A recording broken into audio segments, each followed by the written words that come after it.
If you want to eat seafood, you want to eat good seafood, I've been here a lot, and I would recommend this place. They don't price gouge you like those other places.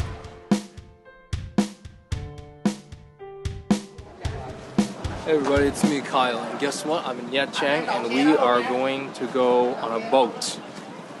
I hope I won't throw up. This is actually kind of interesting right here. Before we jump into the ocean, let's get our feet wet first. Just minutes away from Khan's farm and Yang Bay waterfalls is this place, Suối Đá Bàng. Anh ơi cho em hỏi thăm, ở đây có cái gì vậy? Ở đây có gì vậy? Em biết không, em phát lên. Mới lên hả? Em không biết ở đây có gì. What's here is a series of huts that visitors can rent and relax in, have a picnic in, and just enjoy the roaring waters. This place isn't overdeveloped and still has a lot of natural scenery. It's an oasis during the hot parts of the midday sun, and I'm surprised more visitors from Nha Trang don't come here. Maybe they're too busy at the beach. But speaking of boat docks, now to get a boat here you should book in advance and schedule a plan and work out a deal, because this isn't something that you can just show up and pick your boat. Most people will go with a tour company and share their boats with other tourists, but we got our own boat. I was excited, but I was quite nervous because each time I get on a boat there is a credible threat of me throwing up. I just don't travel well and I'm afraid of boats. Luckily, this time my breakfast didn't come up because I made sure not to eat breakfast. The ride wasn't smooth, but it was exhilarating to jump through the water like that and taste the occasional saltiness when it splashed us. The scenery in Nha Trang Harbor was also breathtaking. This is such a beautiful place in Vietnam. And before long we were headed to some fisheries on a nearby island. These little floating things are actual farms where fish are raised in the ocean's water. There are some restaurants that have their own, and your boat can dock up and you can climb on board and go seafood shopping, which is exactly what we're about to do. You cook it, Yeah. it has to be like alive. Yeah. Otherwise, it become, if it's like dead, and then you cook it, it become poisonous.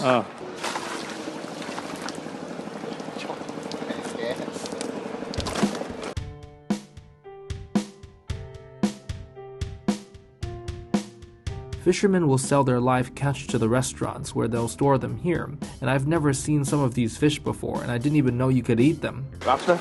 Okay. Wow. Where the lobster come from? Down there. Oh.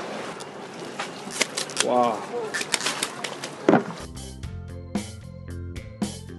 It's just like you're shopping at Walmart, but not. I absolutely love cuttlefish. Sometimes it's confusing because in Vietnamese, squid, cuttlefish, and ink are often all called mực. But one thing's for sure, they're going to be delicious.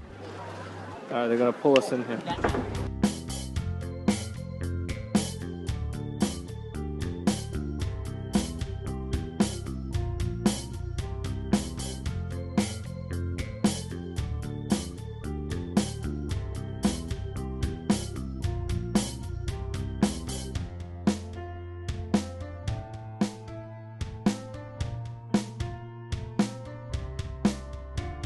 Whoa.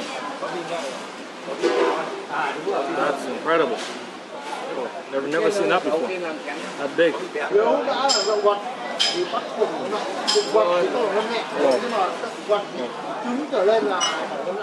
That's a lobster. Amazing. It's amazing.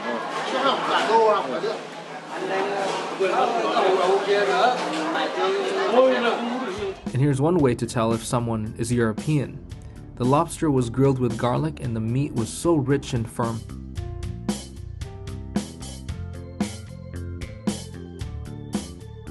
And the grouper sashimi was so sweet and satisfying with a little bit of soy sauce. I didn't even know you could even eat a boxed fish like this. This is called a ga ba hum, or literally translated to cow coffin fish. The best way is to grill them up, and the meat was surprisingly so good. And the dishes kept on coming. I don't even recall what this even was, or if I even ate it. Some kind of fish, I think, because pretty soon it was all a delicious blur. But I do recall that this giant snail thing, sashimi style, was mostly for the texture, and despite being so full, I still couldn't get enough of it. One of the best seafood meals I've ever had, for sure.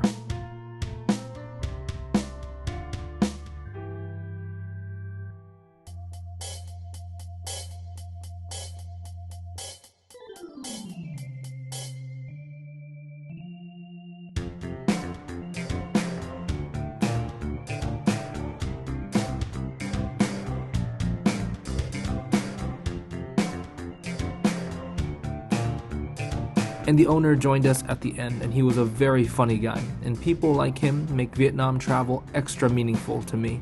I just love interacting with local people, even if it's just for a few moments.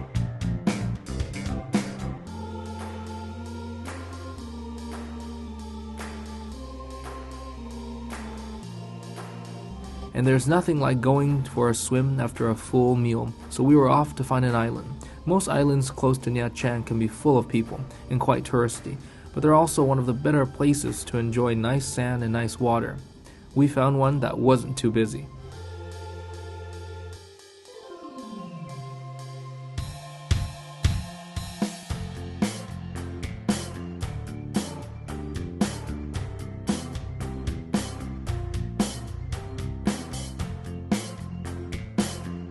How was the beach in Nha Trang?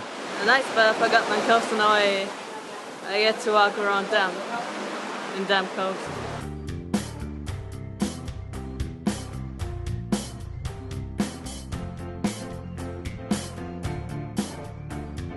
Now, Nha Trang isn't really known for its goat meat, but there just happens to be a really good place, so we went there. This is what they call a Wang Bin Young, right? Like a down-to-earth, everyday man type of establishment.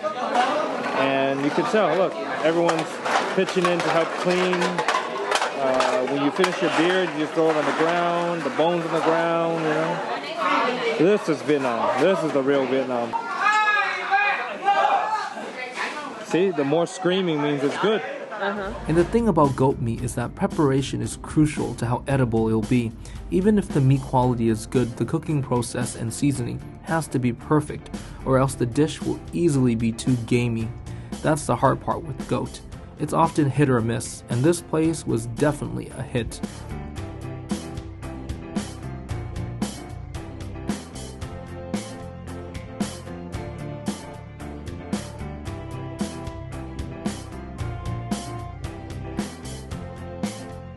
And again, thank you to Con, Dak, and Hong for making this Nha Trang experience possible for us. So it is the middle of the night, and Joe wanted to drink some coconut, and everyone's asleep, so I'm gonna do it. I don't even think this is the right knife. I don't even think this is the right way. Don't try this at home. This is freaking dangerous. God, what a skill to have. Can't do it, Joe. I can't do it. Can you? I can't even see. It's dark. It's gonna slip and you're gonna hit my leg or something. Oh! Just last time. Oh, it worked. It worked. Really? Yeah. Got it. Okay, I got one. Chị uống cái nước sữa.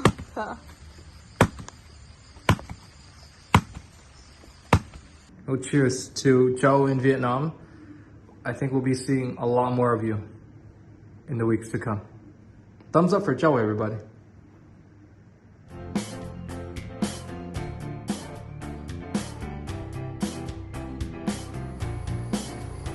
I kind of want my own farm now. This is the last few moments here at Ting Long's farm. Thank you, Kan and his friends, for making this whole thing possible. And since I can't own a farm right now, staying here is pretty close to it. And you guys can stay here as well.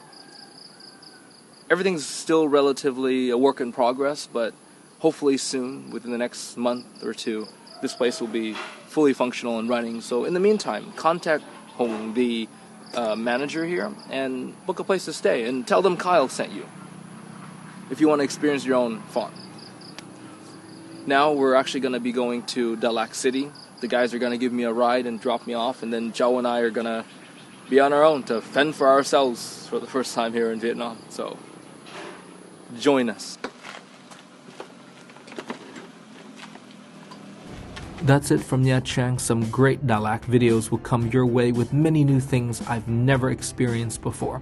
So check back soon and follow me on Instagram.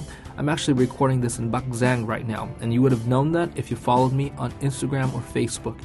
I've been Kyle Lay. See you in Dalat, where I'll be sweating a lot less in the next video. Goodbye for now.